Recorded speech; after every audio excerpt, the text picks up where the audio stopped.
Verset 13, c'est bon. Actes des Apôtres, chapitre 4, verset 5 à 13. Le lendemain, les chefs du peuple, les anciens et les spécialistes de la loi se rassemblèrent à Jérusalem avec le grand prêtre Anne, Caïphe, Jean, Alexandre et tous ceux qui étaient de la famille du grand prêtre. Ils firent comparaître Pierre et Jean au milieu d'eux et leur demandèrent: par quelle puissance ou quel nom avez-vous fait cela?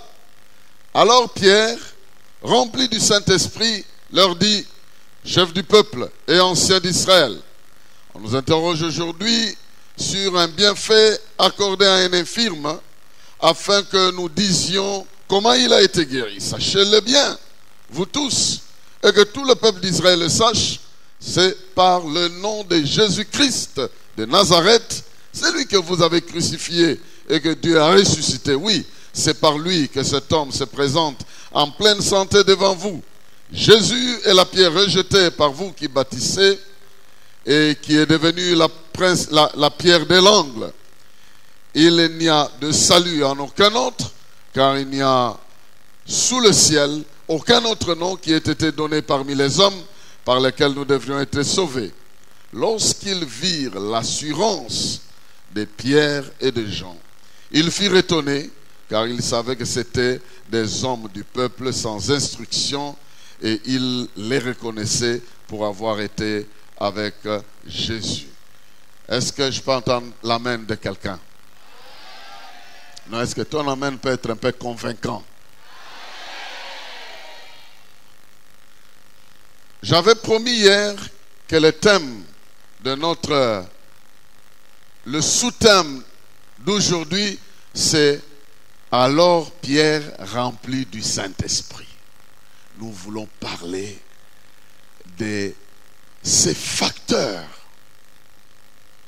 que la plénitude de l'Esprit dans notre vie. Je ne vais pas aborder l'ensemble de tous ces grands enseignements.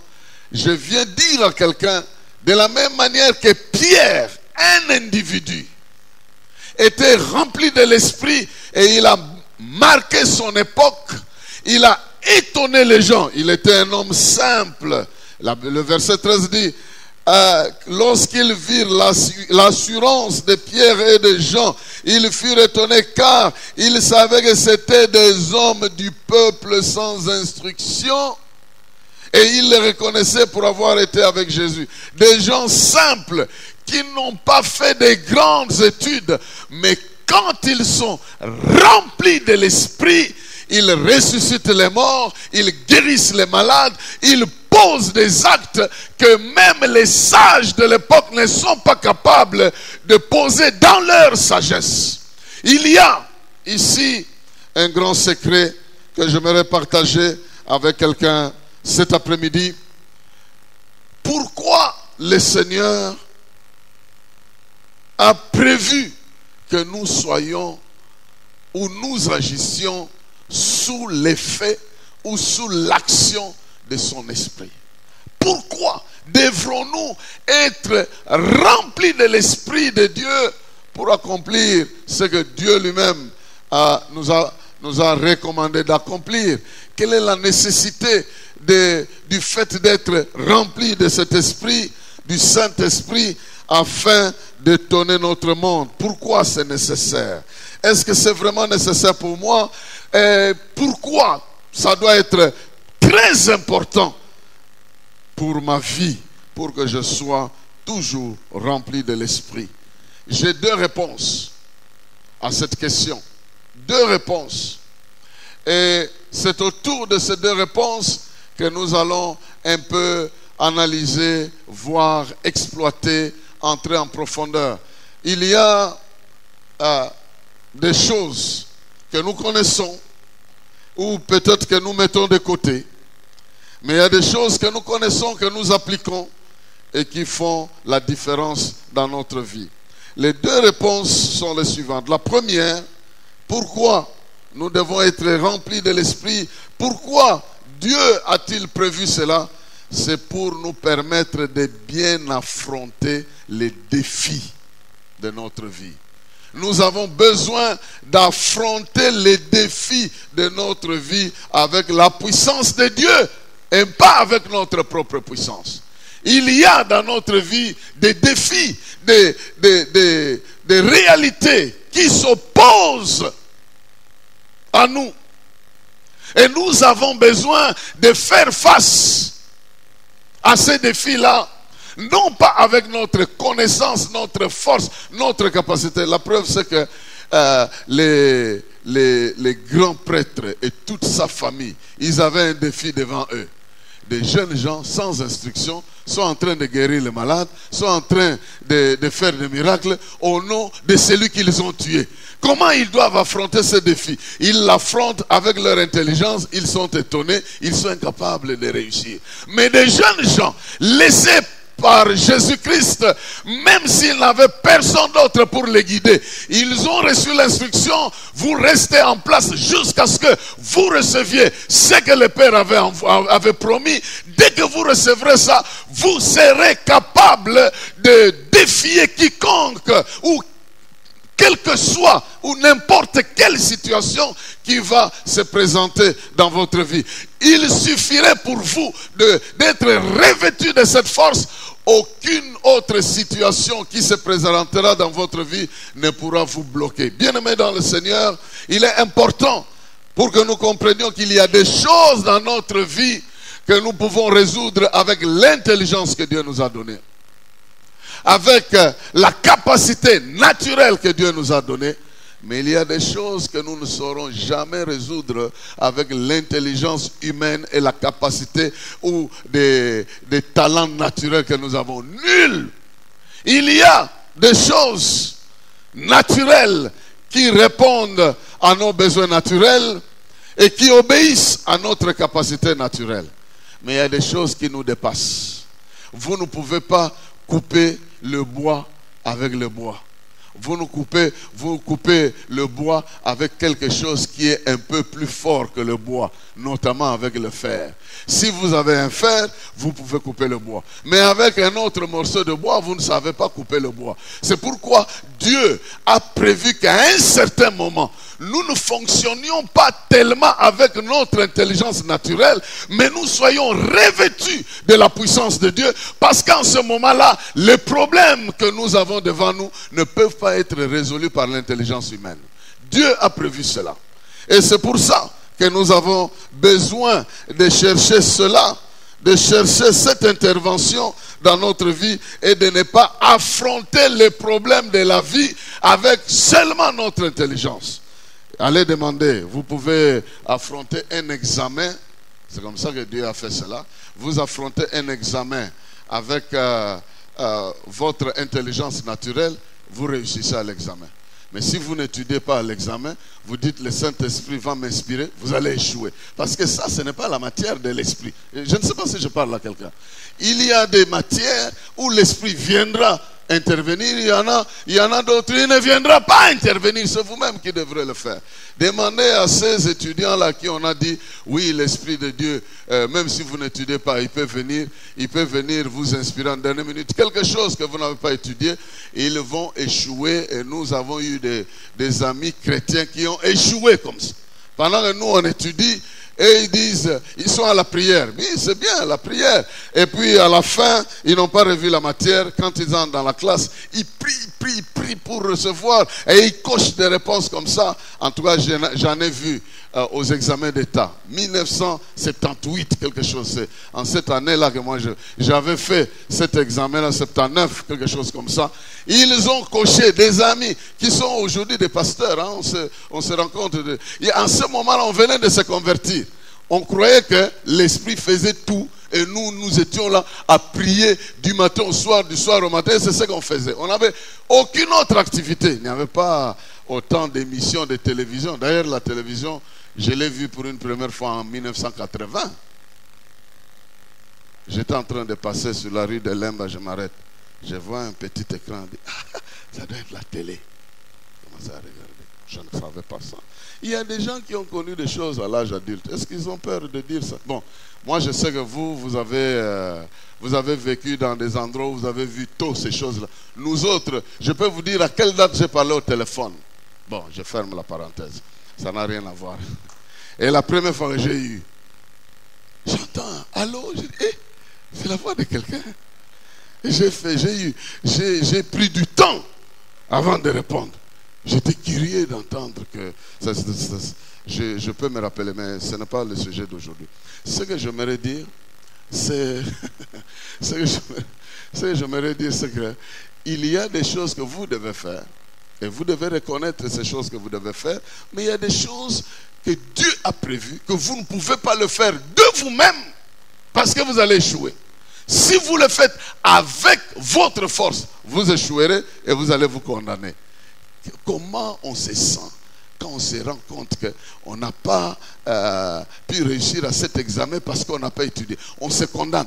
Dieu veut que tu puisses prendre tes responsabilités là où il faut, mais tu puisses reconnaître son intervention afin que quand la réponse viendra, tu puisses te dire non, ce n'est pas moi qui ai fait ça, c'est l'intervention de Dieu et que tu aies raison de le louer. Alors, ici, il y a un verset que j'aimerais lire avec vous. Dieu a prévu que nous puissions affronter certains défis de la vie avec l'Esprit de Dieu. Dans Ésaïe chapitre 11, verset 2, on nous donne les qualités de l'Esprit qui peuvent nous aider à affronter tous les problèmes que nous pouvons rencontrer dans notre vie. Dans Ésaïe chapitre 11, verset 2, cette promesse qui est faite sur la personne de Jésus, elle est aussi faite pour votre personne. Donc quand nous lisons ici qu'il s'agit de Jésus et que Jésus a donné sa vie pour toi, dans cette vie qu'il a donnée, il y a aussi cette chose ici. Dans ce que tu as reçu de la part de Jésus, il y a cette réalité. Il est écrit dans Ésaïe chapitre 11 verset 2. L'Esprit de l'Éternel reposera sur lui. Donc tu peux enlever lui et tu mets moi, c'est-à-dire toi-même. Écoutez, l'Esprit de l'Éternel reposera sur lui. L'esprit de sagesse et de discernement. L'esprit de conseil et de puissance. Esprit de connaissance et de la crainte de l'Éternel. Amen. Il y a ces éléments-là qui ne viennent qu'avec l'Esprit de Dieu. Il est écrit, l'Esprit de l'Éternel reposera sur lui. Et quand vous voyez la suite, là où il règne, là où l'Esprit de Dieu règne, il y a des choses incroyables qui se passent. Il est écrit au verset 5, la justice sera comme une ceinture autour de sa taille et la fidélité comme une ceinture dans ses hanches. Le loup habitera avec l'agneau et la panthère se couchera avec les chevreaux. Le veau, le jeune lion et le bétail qu'on engraisse vivront ensemble et un jeune garçon les conduira. Donc il y aura des choses inouïes qui peuvent se passer. Les gens ne vont pas se manger parce que la mort sera contrôlée, les instincts naturels seront contrôlés là où l'Esprit de l'Éternel est en train d'agir. Mais cet esprit a été promis sur la personne de Jésus. Au verset 2, on en donne des qualités. L'esprit de sagesse. Pour affronter certains problèmes dans ce monde, tu as besoin de la sagesse. Pas la sagesse qui vient du monde, mais celle qui vient de Dieu. Et celle qui vient de Dieu, elle vient et elle est accordée gratuitement par l'Esprit de Dieu. Il est écrit, si quelqu'un manque de la sagesse, qu'il la demande à Dieu, qu'il la donne gratuitement et librement. Et quand il la demande, qu'il ne doute pas, parce que celui qui doute ne recevra rien de la part du Seigneur. Bien-aimé, il est important que tu comprennes que il y a des problèmes pour lesquels tu as besoin de la sagesse. La sagesse, c'est cette capacité qui te permet d'appliquer la parole de Dieu, les enseignements et les connaissances dans une voie qui te permet de réussir. C'est cette capacité-là. Celui qui est sage, sait bien appliquer ce qu'on lui a appris afin qu'il réussisse dans ce qu'il est en train d'entreprendre. Celui qui n'est pas sage, il détruit même ce qu'on lui a donné parce qu'il a d'autres idées derrière la tête. Mais la sagesse, la vraie, celle qui n'est pas du monde, qui vient du Seigneur, c'est celle que Dieu a prévu que nous puissions recevoir quand l'Esprit de Dieu vient habiter en nous. Il est écrit l'esprit de sagesse et de discernement. N'est-ce pas que nous prenons beaucoup de temps pour connaître quelqu'un? Cette personne qui me côtoie, c'est quel type de personne? Avec le Saint-Esprit, vous ne ferez pas longtemps pour découvrir. Avec le Saint-Esprit, vous aurez ce que la Bible appelle le discernement. Vous savez que naturellement, vous êtes capable de détecter si la personne vous dit la vérité ou faux. Naturellement, sans même avoir le discernement. Demandez aux jeunes filles, ils connaissent bien les aventuriers quand ils viennent. Mais ce qui m'étonne, c'est que même si au départ elles connaissent que ça c'est un aventurier, quelque part là ça bascule. Parce que l'aventurier va monter la qualité du discours. Au départ, on sait que c'est un aventurier. Ah non, ça c'est un aventurier. Mais l'aventurier, c'est qu'on l'a découvert comme aventurier. Il change la nature du discours. Il devient convaincant. Et là, quand il devient convaincant, il n'est plus aventurier. Hein. On laisse tomber l'aspect de son aventure. On commence à prendre un autre aspect. C'est un manque de discernement. Mais avec l'Esprit de Dieu, il peut mettre en nu. Il peut mettre en nu les véritables dispositions spirituelles de la personne qui vous côtoie. C'est comme ça que quand vous commencez à beaucoup prier pour que Dieu vous rende sensible, vous commencez à avoir des songes en train de voir certaines personnes dans une situation compliquée. Et, nalotia, namoni, maman, tu es en train de vivre avec quelqu'un, tu ne sais pas que cette personne-là est quoi exactement. Mais avec l'Esprit de Dieu, tu peux avoir le discernement. Le discernement, ce n'est pas pour venir te faire peur. Le discernement joue avec la sagesse. Quand tu comprends que cette personne se fâche à ce niveau-là, cette personne est contente à ce niveau, la sagesse te permet de te comporter de manière à vivre en paix avec les uns et les autres. C'est important. Et ça, c'est la sagesse qui donne ça. Et cette sagesse ne vient pas des hommes. Et le discernement te permet de découvrir ce qui est caché. Et dans le monde spirituel, mais aussi dans le monde humain. Au lieu d'aller passer beaucoup de temps en train de chercher l'état d'âme d'une personne, l'Esprit de Dieu peut te parler. Il peut t'ouvrir l'intelligence. Jésus discernait dans la foule. Pendant qu'il était en train de parler, il était en mesure de lire les pensées ou de comprendre les raisonnements des gens. Et il commençait lui-même, en enseignant, il discute avec eux. Pourquoi vous êtes remplis d'une telle pensée et vous pensez au-dedans de vous que ceci ou cela? Il s'étonne et dit, mais il était plein de l'esprit. Il était rempli de l'esprit de sagesse et de l'esprit de discernement. Tu peux aussi être rempli de cet esprit-là. Tu peux être rempli de sagesse. Tu peux être rempli de discernement. Et il est dit ici, l'esprit de conseil et de puissance. La Bible dit que s'il y a beaucoup de projets qui ne marchent pas, c'est à cause d'un ensemble de conseillers que nous manquons. Mais l'esprit de Dieu peut être ton vrai conseiller. Imaginez-vous, les gens de ce monde sont plus grands que leurs conseillers. Et ici, Dieu se propose de devenir ton conseiller. Pourvu que tu l'acceptes. Et la Bible dit que c'est une garantie. C'est lui qui est conseillé par Dieu. Heureux l'homme qui ne marche pas selon le conseil des méchants, mais qui marche selon le conseil de Dieu. La fin, c'est qu'il va réussir. Et Dieu viendra te conseiller comment? Il va parler dans tes pensées, dans ton système de raisonnement. Il y a ici des gens qui entendent souvent des idées. Vous croyez que certaines idées, c'est quoi? C'est Dieu qui te parle. Parce que quand le diable te parle, il te parlera aussi en te donnant des idées. Alors une bonne idée doit toujours être discernée. Est-ce que cette idée qui me vient, Dieu peut approuver ça ou pas? Si elle est mauvaise, tu la jettes. Si elle est bonne, tu l'exploites. Et au fur et à mesure que tu exploites, l'Esprit de Dieu commence à te conseiller et te dire. La Bible dit que même sur mon lit, pendant que je réfléchis, il me conseille.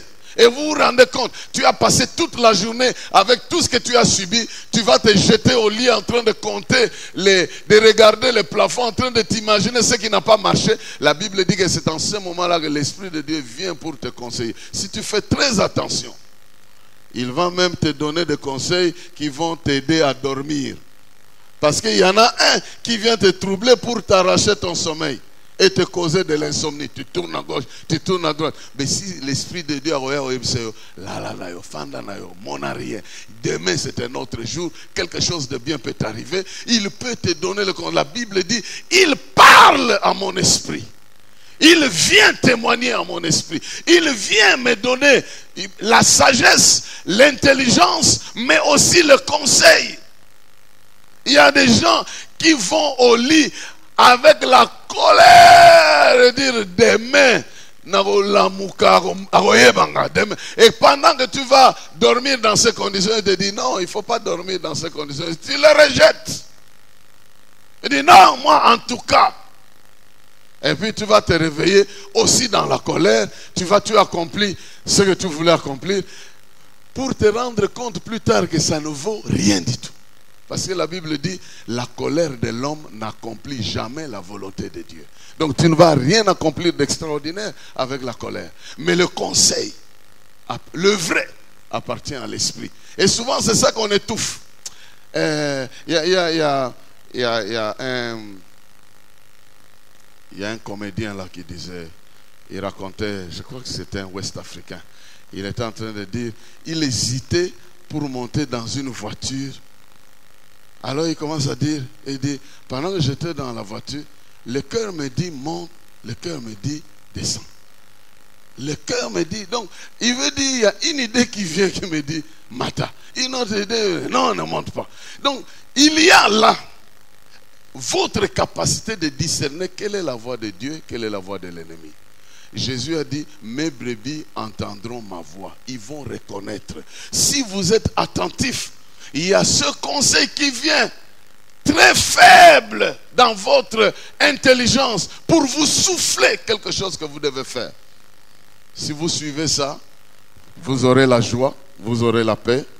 Et ce qui suit, c'est que c'est un esprit de conseil et de puissance. C'est lui qui vous investit de la puissance qu'il faut parce que vous marchez selon les voies que le Seigneur vous a prescrites. Ici, nous avons des gens qui n'étaient pas des responsables d'église. C'est un mouvement qui vient de naître avec la présence de Jésus. On ne le reconnaît même pas dans les sacerdoces, on ne le reconnaît même pas dans les temples. Ils ne sont pas figurés parmi les groupes qui doivent assister au temple. Ils ne sont pas là. Il y avait des pharisiens, il y avait des sadducéens, il y avait plusieurs groupes, il y avait des familles de sacrificateurs. Mais les chrétiens ne figuraient pas. Ils venaient au temple comme tout le monde était en train de venir. Mais leur mouvement commençait à prendre de l'ampleur. Ils avaient aussi leur heure à eux pour aller prier dans les temples. Ils ont commencé à dire, nous aussi nous sommes membres de la communauté, nous allons prier à 15 heures. Ce sera notre heure, de 15 heures à telle heure. Les autres heures, on peut laisser à d'autres personnes. C'est comme ça que plus tard, ils ne vont plus avoir leur heure, ils vont profiter des heures où il y a des synagogues pour aller enseigner là-bas, pour aller prêcher. Et des fois, Paul allait dans une ville, il ne voyait aucune synagogue. Et bien, l'Esprit de Dieu le conduisait pour aller là où il devait aller et faire ce qu'il devait faire. Bien-aimé, il est important de comprendre que quand nous sommes dirigés par le conseil de Dieu, nous allons voir sur notre chemin la démonstration de la puissance de Dieu. Des fois, nous faisons ce qu'il ne nous a pas demandé. C'est pourquoi nous ne voyons pas sa puissance venir nous accompagner. Mais sa force accompagnera toujours nos actions si celles-ci sont une réponse à ce qu'il nous a demandé de faire. Et puis ensuite là, un esprit de connaissance, mais aussi de la crainte de l'Éternel. Je disais, je ne peux pas entrer dans tous les détails de ces 6 facettes de l'esprit. travaillant au niveau de l'homme. En principe, le chiffre complet, il est 7. Mais ici, on en donne 6 parce que Dieu doit se réserver la prérogative d'être différent de l'homme. C'est pourquoi ici, il y en a 6 qui sont dans la vie de l'homme. La sagesse, le discernement, le conseil, la puissance, la connaissance et la crainte de l'Éternel. Les autres là, on a laissé. L'omniprésence, on a laissé ça. Parce que l'Esprit de Dieu est omniprésent. On a laissé ça ailleurs. Parce que ça, c'est la fonction tout à fait divine. Mais j'aimerais dire que dès que tu es rempli de l'Esprit de Dieu, il y a au moins ces 6 fonctions-là, ces 6 capacités qui peuvent te permettre. Cherchez-moi un homme sage, un homme qui a le discernement, un homme qui a la connaissance, un homme qui craint l'Éternel, un homme qui, qu'est-ce qu'on a dit encore, qui a le conseil et la puissance. C'est un homme qui va réussir devant n'importe quelle situation de sa vie. Cherchez-moi un homme comme ça, vous allez le trouver toujours en train de réussir, quel que soit le lieu. Et les disciples ont réussi. Là où ils avaient des problèmes, c'est parce que des fois, ils n'obéissaient pas à ce que Dieu avait dit. Mais aussi longtemps qu'ils marchaient avec ce que l'Esprit de Dieu avait donné comme instruction, ils ont réussi. Ça, c'est la première raison. La première raison, c'est parce que Dieu connaît des graves difficultés qui nous attendent. Et il sait que si il n'est pas avec nous, devant certaines difficultés, nous allons capituler. Mais s'il est avec nous, il n'y a rien qui puisse être impossible. Et moi, j'aimerais aussi confirmer ici qu'avec la présence de l'Esprit de Dieu, lui-même qui a dit, je ne vous laisserai pas orphelin, mais je vous enverrai un autre consolateur qui va vous aider, vous amener sur le chemin. Avec lui, nous avons toutes ces choses-là. Je n'ai pas peur des difficultés que je peux rencontrer dans la vie. La seule chose qui me préoccupe, est-ce que je suis en communion avec l'Esprit de Dieu, oui ou non? Si je sais que je suis en communion avec l'Esprit de Dieu, je sais que je vais rencontrer des difficultés, mais avec son aide, je vais m'en sortir. Si je ne suis pas en communion avec lui, je sais alors qu'en ce moment-là, il y a des choses qui vont m'échapper. Mais j'aimerais dire, rien ne pourra t'échapper si tu es guidé par le Saint-Esprit, si tu marches avec l'Esprit de Dieu. Chaque pas de ta vie, même sur des problèmes que tu n'as jamais imaginés, l'Esprit de Dieu sera là pour te guider et pour t'aider et pour te donner d'avance des choses que tu ne connais pas. Deuxième raison,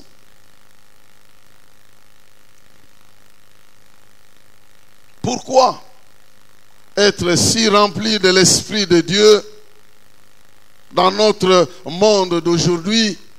C'est parce que le Saint-Esprit est à la fois l'environnement dans lequel nous devons travailler, la bénédiction que nous avons reçue de la part de Dieu et l'avant-goût des grandes choses que nous devons vivre plus tard. Ces trois éléments-là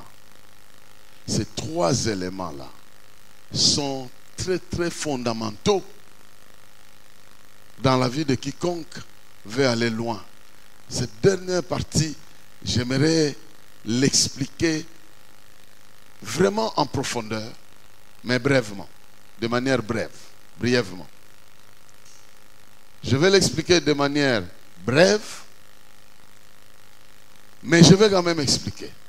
J'ai dit, le Saint-Esprit a été prévu pour nous comme l'environnement dans lequel nous devons opérer. La promesse ou la bénédiction sous laquelle nous devons agir. Et aussi l'avant-goût des choses que Dieu a prévues pour nous plus tard. Pour élucider ce que j'aimerais dire, Nous pouvons lire Genèse chapitre 4, versets 5 à 9. J'ai longtemps prié pour que tu comprennes la profondeur de cet aspect. Et je crois que Dieu m'a exaucé. J'ai longtemps prié pour que tu comprennes ce que je vais dire ici. Et je crois que Dieu m'a exaucé. Genèse, chapitre 2, je m'excuse, j'avais dit 4, 2, chapitre 2,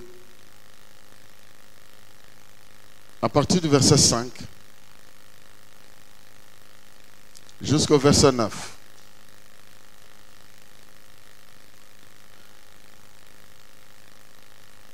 L'Éternel Dieu fit la terre et le ciel. Lorsque l'Éternel Dieu fit la terre et le ciel, il n'y avait encore aucun arbuste des champs sur la terre et aucune herbe des champs ne poussait encore, car l'Éternel Dieu n'avait pas fait pleuvoir sur la terre et il n'y avait pas d'homme pour cultiver le sol. Cependant, une vapeur montait de la terre et arrosait toute la surface du sol. L'Éternel Dieu façonna l'homme avec la poussière de la terre. Il insuffla un souffle de vie dans ses narines et l'homme devint un être vivant. L'Éternel Dieu planta un jardin en Éden du côté de l'est et il y mit l'homme qu'il avait façonné. L'Éternel Dieu fit pousser du sol des arbres de toutes sortes, agréables à voir et porteurs de fruits bons à manger. Il fit pousser l'arbre de la vie au milieu du jardin, ainsi que l'arbre de la connaissance du bien et du mal. Amen. Ce que j'aimerais te faire comprendre ici, c'est dans le processus de la création. Suivez-moi très bien. Suivez-moi très bien.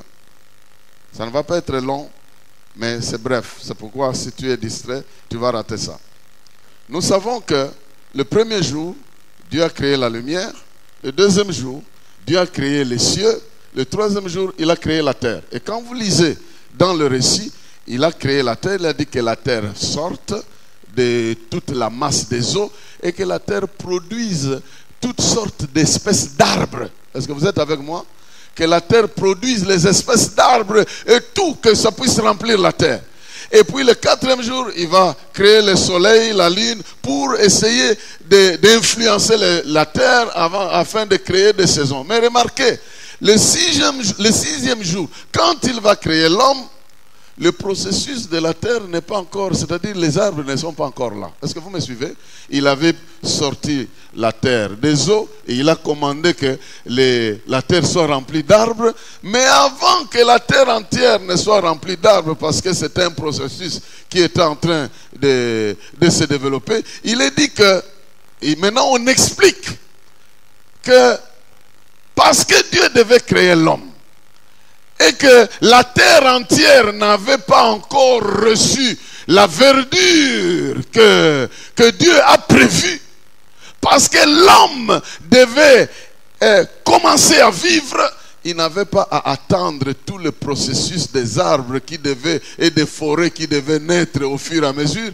Dieu fait pousser de manière exceptionnelle dans un endroit un jardin. Est-ce que vous me suivez? Il fait pousser de manière exceptionnelle, il commande de manière exceptionnelle que des arbres et des choses poussent en attendant que les autres puissent couvrir toute la terre. Mais un endroit qu'il a choisi, il fait pousser exceptionnellement des arbres et il plante l'homme là-bas pour que l'homme puisse vivre. Alors, ce que j'aimerais dire ici, c'est que quand Dieu veut que nous puissions vivre ces miracles, vivre des grandes choses qu'il a prévues, il commence d'abord par nous donner de manière exceptionnelle son esprit, pour qu'au travers de l'esprit nous commencions à goûter déjà des choses qui viendront plus tard. Il a créé le jardin d'Éden pour que l'homme commence à voir que ce que je vis ici, toute la terre sera remplie de ça. Mais dans un premier temps, Dieu a mis ça d'abord ici parce que je suis seul, je ne me suis pas encore multiplié. Mais un beau jour, tout ça, ça deviendra la réalité de toute la terre. Mais cette réalité de toute la terre, moi je la goûte déjà ici parce que de manière exceptionnelle, Dieu me donne la capacité de goûter à ça. Écoutez, ça c'est une image que j'ai prise pour expliquer ceci. Que dans les jours à venir, dans les années qui viendront, quand nous serons enlevés, nous vivrons une autre sorte de vie qui ne dépend pas de ce que nous mangeons, de ce que nous vivons, comme Jésus était en train d'expliquer aux gens qu'il viendra un temps. Après la résurrection, les hommes seront comme des anges, ils ne vont pas se marier, ils n'auront pas faim de ceci, ils n'auront pas soif de cela, ils vont monter au ciel, ils vont circuler comme il faut. Mais avant que ce temps-là n'arrive, je leur donne déjà le Saint-Esprit pour qu'ils puissent expérimenter pas tout, mais certaines de ces choses-là, de cette puissance-là, qui leur permettent de vaincre la maladie, de vaincre la mort, de vaincre les démons, de vaincre les puissances de la... Parce que plus tard, ils vivront ça en abondance. Mais avant que cela n'arrive, ils ont la capacité d'expérimenter ça à un niveau réduit. Je parle à quelqu'un ici. Ce que Adam était en train de vivre dans les jardins d'Éden, c'est ce que nous sommes en train de vivre aujourd'hui sur la terre. C'est un morceau de ciel, une capacité que nous vivrons au ciel, que Dieu fait descendre. Il crée ça pour nous exceptionnellement. C'est-à-dire, je crois que par la puissance de l'esprit, tu peux vivre sans tomber malade.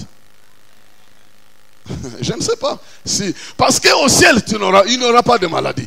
Mais tu peux goûter ça déjà à un niveau tel que tu passes 1 mois, 2 mois, 3 mois, 1 année, tu ne tombes pas malade. Pourquoi? Parce que tu as déjà un avant-goût de ce qui viendra plus tard. Avec la puissance de l'esprit, tu peux vivre le miracle parce que plus tard ta vie ne sera qu'un miracle. Avec la puissance de l'esprit, tu peux voir la grandeur de Dieu dans ta vie parce qu'un jour tu le verras face à face. Donc avec l'esprit, tu peux aussi avoir des visions. Avec l'esprit, tu peux voir des anges. Avec l'esprit, tu peux faire des choses que le monde ne peut pas reconnaître parce que le monde est en retard. Le monde entier est en train d'attendre la manifestation du Fils de Dieu. Mais à un autre niveau, nous commençons déjà à goûter ce que c'est un enfant de Dieu. Le monde attend qu'on puisse te connaître comme Dieu te connaît. Mais toi, tu peux déjà commencer à te connaître à partir de l'esprit qui est en toi, qui te fait dire que tu n'es pas n'importe qui. Tu es en relation avec le ciel. Ta vie sur la terre ne peut pas être commandée par des sorciers. Ta vie sur la terre ne peut pas être maîtrisée par les gens de la terre. Tu peux déjà commencer à vivre cette portion de miracle. Ça, c'est important. Dans la dimension de l'environnement, c'est-à-dire l'environnement, voilà. Je n'ai pas un autre mot. Vous savez, chaque chose que Dieu a créée fonctionne très bien dans son environnement. Si vous prenez la baleine, vous le mettez sur le boulevard, est-ce que la baleine va circuler? Non, parce que ce n'est pas son environnement. Son environnement, c'est dans l'eau, même pas dans l'aquarium, même pas dans une rivière. Il doit être dans des grandes eaux pour se sentir à l'aise. Ton environnement spirituel, c'est le Saint-Esprit. Vous me comprenez? Donc si tu évolues en dehors de l'Esprit de Dieu, avec des petites idées des gens, des petits esprits des gens, tu ne vas pas bien évoluer. Mais si tu es habité, rempli par l'Esprit, tu vas évoluer dans un environnement où tu vas fournir le maximum de toi-même. C'est ça que je veux dire. C'est ça que je veux dire. Deuxième élément, j'étais aussi en train de prier pour que tu comprennes ça très bien. Le Saint-Esprit, non seulement qu'il est cet environnement-là dans lequel nous devons évoluer. Moi, je préfère opérer si je suis sous l'influence de l'Esprit que sous la colère, que sous la tristesse, que sous la peur, que sous quoi que ce soit. Je préfère. Parce que quand je suis sous l'Esprit de Dieu, ce que je déclare, Dieu va approuver ça. Mais si je suis sous la peur, ce que je déclare ne vaut rien du tout. Ça, c'est l'environnement. L'aspect de l'environnement. C'est pourquoi il est écrit que ne vous inquiétez pas lorsqu'on va vous amener devant les tribunaux, parce que le Saint-Esprit sera l'environnement dans lequel vous allez opérer. Ça ne sera pas le tribunal qui vous accuse, mais l'Esprit créera des conditions telles que vous allez répondre, pas en face des hommes, mais ayant la puissance, l'autorité, l'inspiration de l'Esprit. La deuxième chose, c'est, j'avais dit, c'est la bénédiction. L'homme, pour s'enrichir sur la terre, il a besoin d'être béni. Il a besoin de marcher non sous la malédiction, mais sous la bénédiction. C'est pourquoi parce que sous l'influence de l'esprit, tu n'es pas un makila mabé.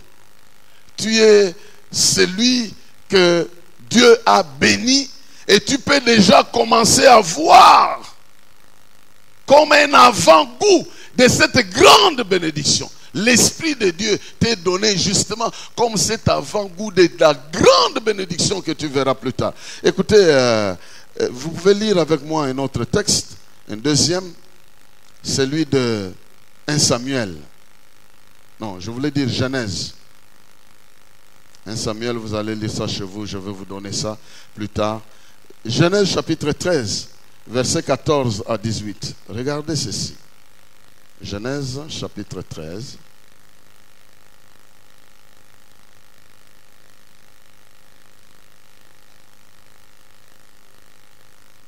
« 14 à 18.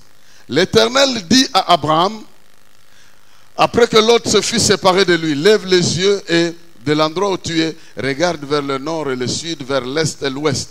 En effet, tout le pays que tu vois, je te le donnerai à toi, ainsi qu'à ta descendance pour toujours. Je rendrai ta descendance pareille à la poussière de la terre, de sorte que si quelqu'un peut compter la poussière de la terre, ta descendance aussi sera comptée. Lève-toi et parcours le pays dans sa longueur et dans sa largeur, car je te le donnerai. Abraham déplaça ses tentes et vint habiter parmi les chaînes de Mamré qui sont près de Hébron. Là, il construisait un hôtel en l'honneur de l'Éternel. Moi, j'attire votre attention. Je ne sais pas si vos versions sont différentes. Pourquoi Dieu lui parle au futur? Je ne sais pas. Regardez. Il dit au verset 17, lève-toi, parcours le pays dans sa longueur et dans sa largeur, car je te le donnerai. Pourquoi il ne dit pas je te donne? Il dit je te le donnerai.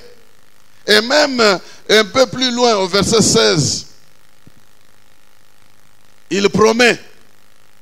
Au verset 14, il dit, lève tes yeux et de l'endroit où tu es, regarde vers le nord, vers le sud et tout ça. Verset 15, en effet, le pays que tu vois, je te le donnerai à toi.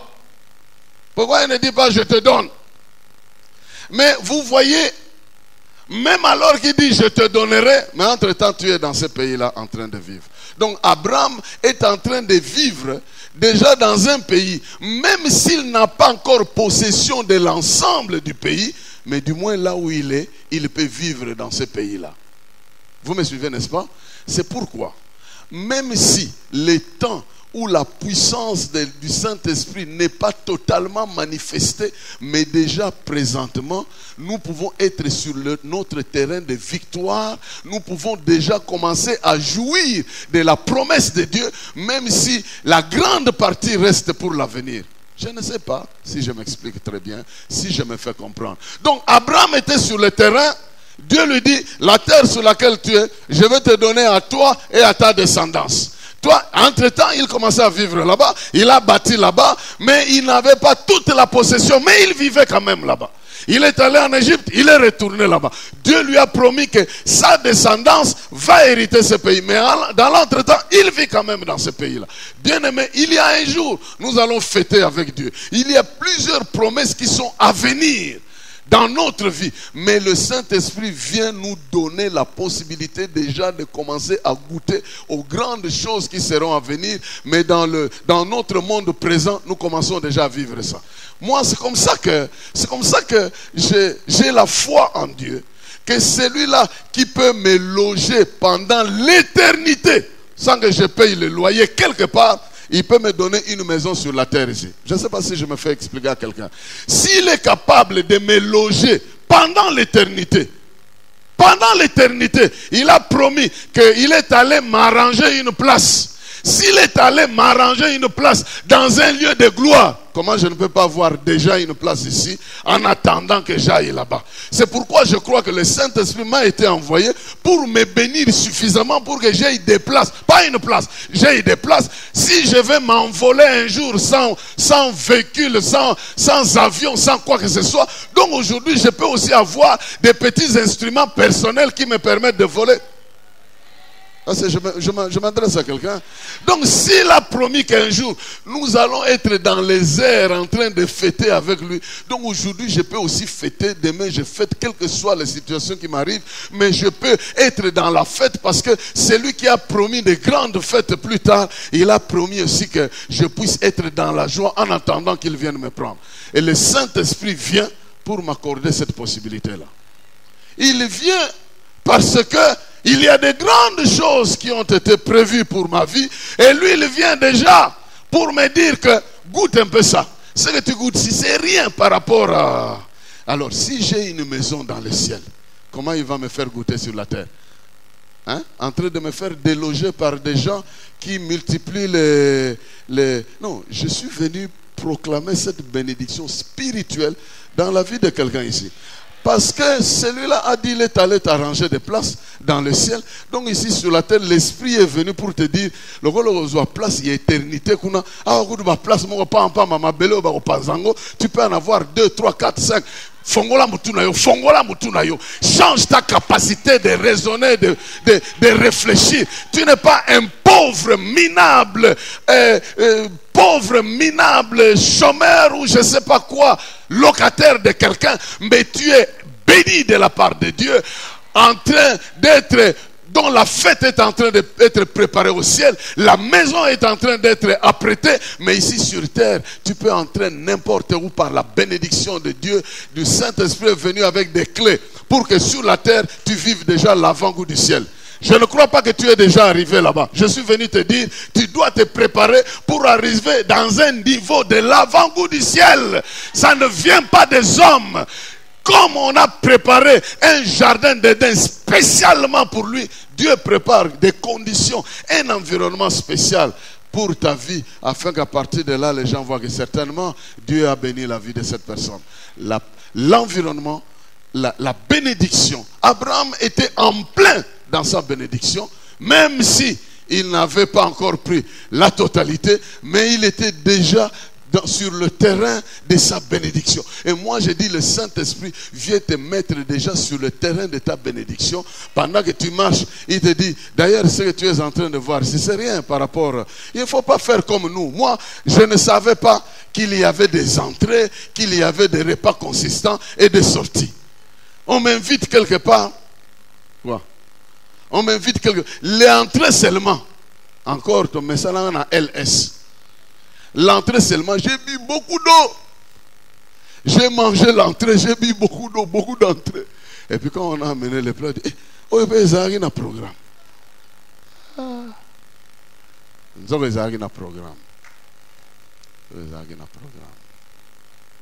Il y a des choses que Dieu a préparées pour toi là-bas, qui n'ont rien à voir avec ce qui est sur la terre. Il y a un adage des gens qui dit, celui qui peut plus, peut le moins. C'est-à-dire, celui qui peut te ressusciter, il peut aussi te guérir. S'il est capable de te ressusciter, c'est qu'il est aussi capable de te guérir. S'il est capable de te loger au ciel, c'est qu'il peut te loger sur la terre. S'il est capable de prendre soin de toi pendant l'éternité, il n'y aura ni maladie, ni mort, ni quoi que ce soit, il peut te donner une bonne portion de santé sur la terre. Et le Saint-Esprit est venu pour ça. Pour que tu commences déjà à goûter certaines choses qui sont comme des promesses dans un temps à venir. Il y a cet aspect de l'environnement, il y a cet aspect de la bénédiction, il y a aussi cet aspect du pouvoir. Il y a cet aspect du pouvoir. Parce que nous régnerons avec Christ. Mais ici, nous devons déjà goûter la portion de ce pouvoir-là. Il a exprimé, vous pouvez lire ça, dans 2 Samuel chapitre 7. C'est David qui est en train de parler. 2 Samuel chapitre 7, David fait sa prière à partir du verset 23. À partir du verset 23.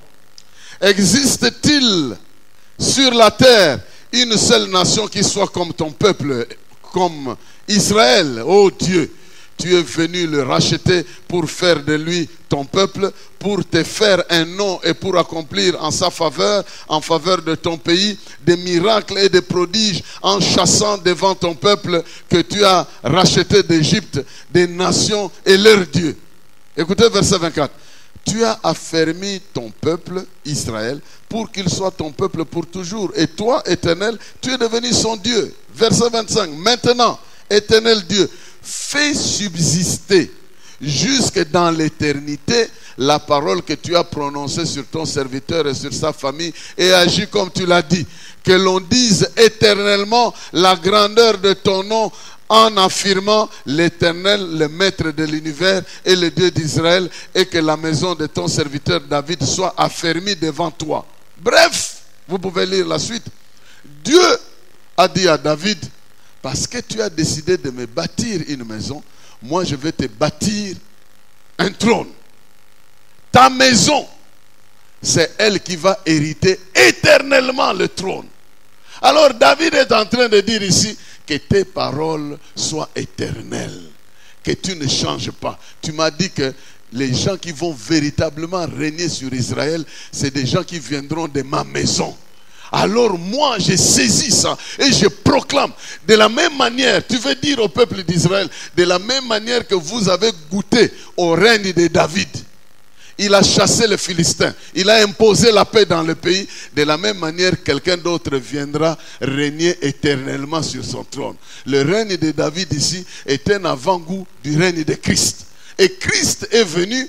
Il est venu comme un enfant, le fils de David. Il a régné et les gens ont vu comment il a imposé la guérison, la résurrection et toutes ces choses au sein d'Israël. Il a imposé un nom en Israël sur le trône de David. Donc le règne de David était comme un avant-goût de ce qui devait venir. Et nous aussi aujourd'hui, le règne de l'Esprit de Dieu en nous maintenant, c'est l'avant-goût du véritable règne que nous ferons quand Christ dans son royaume va manifester sa seigneurie. Bien-aimés, à cause de ça, la Bible dit que nous jugerons les anges.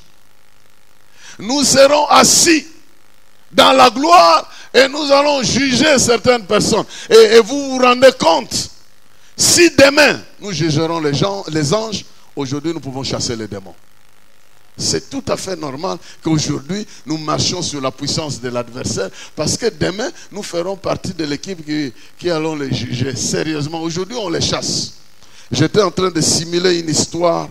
Quelqu'un est en train de dire, je lisais, j'étais en train d'écrire parce que ces jours ici, je dois sortir certains écrits. Et j'étais en train d'écrire, une image me vient, vous vous rendez compte, un commandant de l'armée qui convoque son armée. Il dit, portez les armes. Tout le monde porte les armes. Et puis il leur dit, vous n'allez pas combattre. Parce que le combat m'appartient. Alors un soldat dans les rangs dit, alors, mais pourquoi il nous fait porter les armes? Parce que le combat lui appartient et c'est lui qui doit combattre. Nous gardons le silence. Son collègue lui répond, dit, pourquoi il nous a fait porter les armes? Il dit, pour que nous puissions combattre le combat de la foi. Pour que toi tu puisses croire que lui va combattre. C'est ça le combat que tu dois mener. Tu as l'arme en main, mais tu crois que le vrai combat c'est lui qui mène ça pour toi. Alors il lui pose la deuxième question, mais je vois souvent les démons. Qu'est-ce que je fais quand je les vois? Il dit, tu les chasses. Tu n'as pas besoin de discuter avec eux. Tu les écartes sur ton chemin et ils vont t'obéir. Parce que le jour prévu, le chef a prévu de les arrêter et de les jeter dans le feu ardent où vont aller tous ceux qui croient en eux aussi. Mais dans l'entretemps, si je les trouve sur mon chemin, je fais quoi? Je les chasse. Je les trouve dans la vie de quelqu'un, je les chasse. S'il est sur mon chemin, j'ai le droit de les chasser. Je me bats en croyant que Dieu va intervenir. Le vrai combat, c'est lui qui mène ça. Dans un monde spirituel que nous voyons. Si vous avez déjà vu les anges et les démons se battre, si vous avez cette scène-là, vous n'allez pas fermer les yeux. Or, ça se passe ici parce que nous le voyons. Des fois, on ne vous le dit pas. Il y a des choses. Le jour où le jeune homme ici, Mongali, était en train de dire des choses qu'il disait, moi j'étais en train de les voir. J'ai dit, mais ce petit ici, finalement on lui a donné quelque chose de particulier pour qu'il vienne voir seulement ici chez nous. Il y avait un mouvement incontrôlé ici dans cette salle. Et surtout sur certaines personnes. Mais imaginez-vous, on commence à vous dire, il y a ceci, vous allez ouvrir les yeux en train, vous n'allez pas prier. Mais il faut prier, croire sans avoir vu. Il y a un mouvement qui se fait toujours dans le monde spirituel, que nous ne voyons pas. Nous ne sommes pas autorisés de le voir. Et même si nous le voyons, ce n'est pas pour dire que nous sommes quelque chose. C'est le vrai combat qui se passe à ce niveau-là. Et moi, je crois que je peux dormir. Même si ça crépite à gauche, à droite, c'est lui qui veille sur moi. Il veille sur moi. Même si j'ouvrais les yeux, une balle perdue peut se perdre en moi. Or, une balle qui est déjà perdue, quand ça vient se perdre en toi, ça apporte la perte. Et ça peut te faire perdre la vie. Parce qu'une balle perdue est déjà perdue. Est-ce que vous me comprenez? Donc la vraie confiance, elle est du fait que nous appartenons à un Dieu qui nous aime, qui nous a donné l'esprit. Pour deux raisons. La première, pour que nous puissions affronter toutes les difficultés avec le pouvoir qui vient de Dieu. Avec les qualités que les hommes n'ont pas. Demandez à Daniel, il va vous dire, il a affronté les sages de Babylone avec la sagesse et la connaissance qui venaient de Dieu, pas celle qui venait du monde. Demandez à Jésus, il a affronté les Juifs. Demandez à Paul, il les a affrontés avec la connaissance et la capacité qu'il a revêtue à partir de l'Esprit. Et moi, je suis venu ce soir proclamer que l'Esprit de Dieu va être envoyé sur votre vie. Vous allez revêtir une capacité particulière et vous allez commencer à résoudre certains problèmes parce que vous allez plus vous confier à Dieu qu'à votre intelligence. Là où votre intelligence s'arrête, celle de Dieu prend la relève. Et aussi du fait que non seulement il est notre capacité, mais il est l'environnement que Dieu nous a donné pour opérer. Il ne faut pas, si tu es un appareil qui doit opérer avec du 110 volts, on te branche sur le 220, tu vas éclater. Mais nous avons été créés pour opérer avec l'esprit. C'est une grande puissance. Maintenant, quand tu opères avec l'esprit des hommes, même encore moins des sorciers, donc tu n'es pas en train d'opérer dans ta grande capacité. Ce soir, levez-vous, nous allons prier que l'Esprit de Dieu soit répandu sur vous et commence à vous faire fonctionner selon la capacité pour que vous aussi vous puissiez dire un jour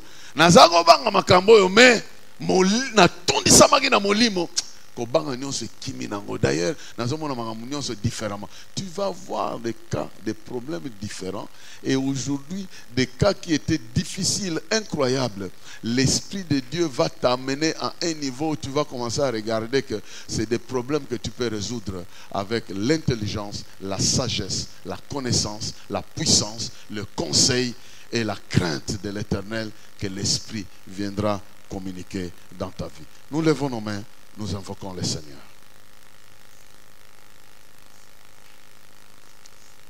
Commence à lui dire, non pas à moi, mais à ton nom donne gloire.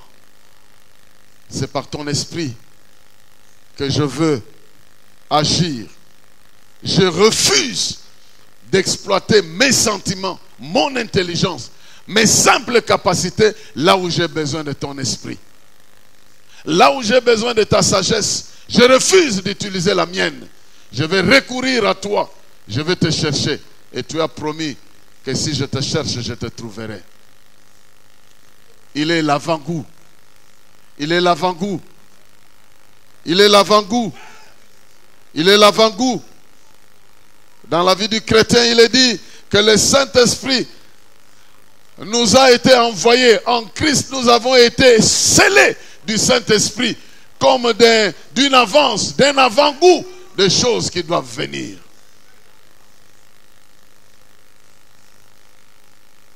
Oh, il y a des problèmes que tu n'avais jamais résolus et Dieu n'a pas voulu que tu puisses résoudre ça sans lui. Parce qu'il sait que sans lui, tu ne sais pas résoudre ça. Il veut que tu les cherches de manière particulière. Tu es déjà sur le terrain de la bénédiction. Tu es déjà dans l'environnement de la puissance de Dieu. Tu es déjà dans le pouvoir de Dieu. Mais alors, qu'est-ce qui manque? Consulte l'Éternel. Compte sur l'Éternel. Regarde à l'Éternel. Cherche l'Éternel. Appuie-toi sur l'Éternel. Laisse l'Esprit de Dieu conduire ta vie de manière particulière. C'est lui l'aide par excellence qui a été envoyé pour ta vie. C'est lui le conseiller par excellence. C'est lui qui doit te remplir de conseils, de paroles, de directives.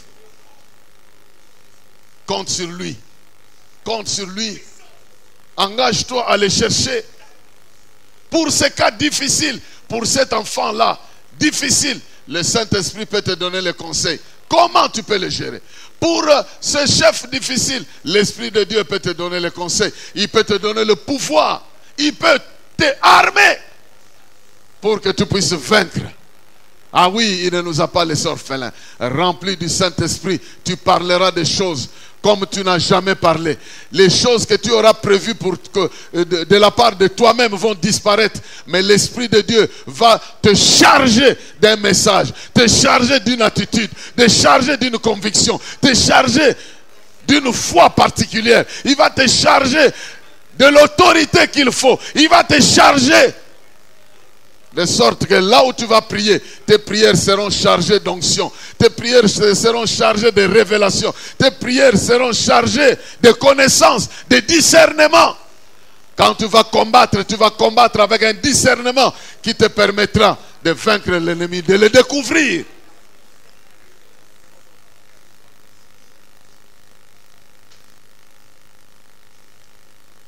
Qu'à chaque instant, il te remplisse de son esprit. Qu'à chaque instant, ta vie soit pleine de sa puissance et que la victoire te soit rassurée. Qu'à chaque instant, tu raisonnes et tu réfléchisses comme quelqu'un qui est en train de goûter aux grandes choses à venir. Tu as longtemps goûté l'enfer, tu n'en as pas besoin. Parce que ce n'est pas ça ta destination finale. Ta destination finale, c'est le ciel, c'est le paradis. Et il faut que tu commences déjà à goûter ça sur la terre. Il faut que déjà certaines choses se décantent dans ta vie. Il faut que certaines choses se réalisent dans ta vie. Pour que tu commences à te dire, ah oui, là où j'irai, ça sera merveilleux, plus grave que ce que je suis en train de vivre ici.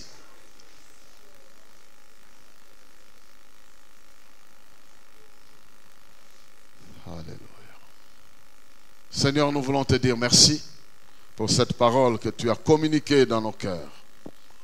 Te disons merci parce que ton esprit continuera à l'éclairer en nous afin que nous sachions que tu nous as dotés de ton esprit pour affronter les événements de ce siècle sans être étonnés. Mais tu as aussi préparé pour nous un avant-goût d'un vrai environnement, d'une vraie bénédiction et d'un vrai pouvoir que nous devons exercer. Qu'il en soit ainsi dans nos cœurs, dans nos vies, dans toutes les dimensions de notre vie. Nous te prions. Au nom de Jésus. Amen. Dieu vous bénisse. Nous acclamons.